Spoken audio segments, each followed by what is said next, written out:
Hello,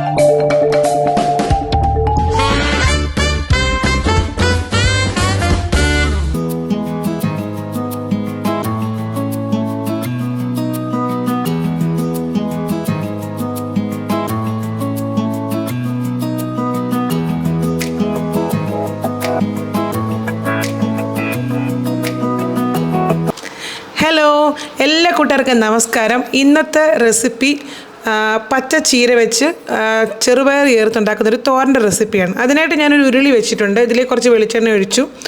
അര teaspoon അരി ഇട്ട് കൊടുത്തൊന്ന് പൊരിച്ചെടുത്തിട്ടുണ്ട്. അപ്പോൾ നല്ലൊരു ടേസ്റ്റ് കിട്ടും നമ്മുടെ തോരന് കേട്ടോ. ഇനി ഇതിലേക്ക് ഞാനൊരു വറ്റൽമുളക് ഒന്ന് മുറിച്ചിട്ട് കൊടുത്തു. ഇതിന് ശേഷം ഒരു ചെറിയ സവാളയും അതുപോലെ തന്നെ 2 പച്ചമുളക്, എരിവനുസരിച്ച് വേണമെങ്കിൽ കുറയ്ക്കാം കേട്ടോ. ഇതേപോലെ തന്നെ ചെറുതായിട്ട് അരിഞ്ഞത് ഇട്ട് കൊടുത്തിട്ട് ചെറുതായിട്ടൊന്ന് വഴറ്റിയെടുക്കണം. ചീര പെട്ടെന്ന് അങ്ങ് വേകുന്നതായതുകൊണ്ടാണ് നമ്മളത് ആദ്യം ഒന്ന് വഴറ്റിയെടുക്കുന്നത്. അല്ലെങ്കിൽ നമ്മൾ അതിൻ്റെ കൂട്ടി മിക്സ് ചെയ്താൽ മതിയായിരുന്നു കേട്ടോ. ഇനി ഇതൊന്ന് വഴറ്റിയതിന് ശേഷം ഇതിലേക്ക് നമ്മൾ അരപ്പ്, അതായത് ഒരു പിടി തേങ്ങായും കുറച്ച് ജീരകം, ഒരു 1/4 ടീസ്പൂണിൽ ഇച്ചിരി കൂടുതലുണ്ട് നല്ല ജീരകം, അതുപോലെ തന്നെ കുറച്ച് മഞ്ഞൾപ്പൊടി, ഇതിൻ്റെ ഞാൻ ലേശം ഉപ്പ് ഇട്ടിട്ടുണ്ട് കേട്ടോ. പിന്നെ 2 അല്ലി വെളുത്തുള്ളി, ഇത്രയിട്ട് ചതച്ചെടുത്തതാണ്. അതിട്ടൊന്ന് വഴറ്റിയെടുത്തു, ഒരു പച്ചമണം ഒന്ന് മാറാൻ വേണ്ടി. ഇതിന് ശേഷം പച്ചച്ചീര കേട്ടോ, ഇത് 2 പിടി ചീരയുണ്ട്. ഇതേപോലെ ചെറുതായിട്ട് നല്ല നൈസായിട്ട് അരിയണം, അപ്പം നല്ല രസമായിരിക്കും നമ്മുടെ തോരൻ കാണാൻ.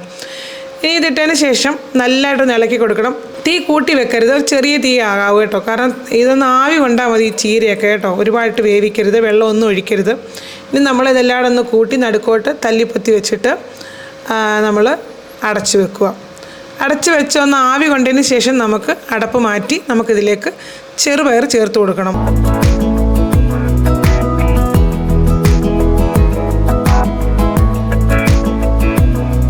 അടപ്പ് മാറ്റി നമ്മൾ ചെറുപയർ ചേർത്ത് കൊടുക്കാം. ഞാൻ കുറച്ച് ഉപ്പും കൂടി ഇപ്പം ചേർത്തിട്ടുണ്ട് കേട്ടോ. ഓൾറെഡി ഞാൻ അരപ്പിലും ചെറുപയറിലും ഉപ്പ് ചേർത്തിട്ടുണ്ട്, എന്നാലും ഒരു ലേശം ഉപ്പ് കൂടെ ചേർത്തു. ഇനി ചെറുപയർ കുറച്ച് ചേർത്താൽ മതി. കുക്കറിൽ ചെറുപയർ വേവിച്ച് കഴിഞ്ഞാൽ പെട്ടെന്ന് അത് കുഴഞ്ഞു പോകും. അപ്പം നമ്മുടെ തോരനും കുഴഞ്ഞു പോകും. അതുകൊണ്ട് സെപ്പറേറ്റ് ആയിട്ട് വേവിച്ചെടുക്കണം. ഇനി എല്ലാം നല്ലതുപോലെ ഇളക്കി ഒന്നുകൂടെ ഒന്ന് ആവി കയറ്റാൻ വേണ്ടി കുറച്ച് സെക്കൻഡുകളൊന്ന് അടച്ച് വെച്ച് ഒന്ന് ചെറുപയറായിട്ടൊന്ന് മിക്സ് ചെയ്യാൻ വേണ്ടി കേട്ടോ.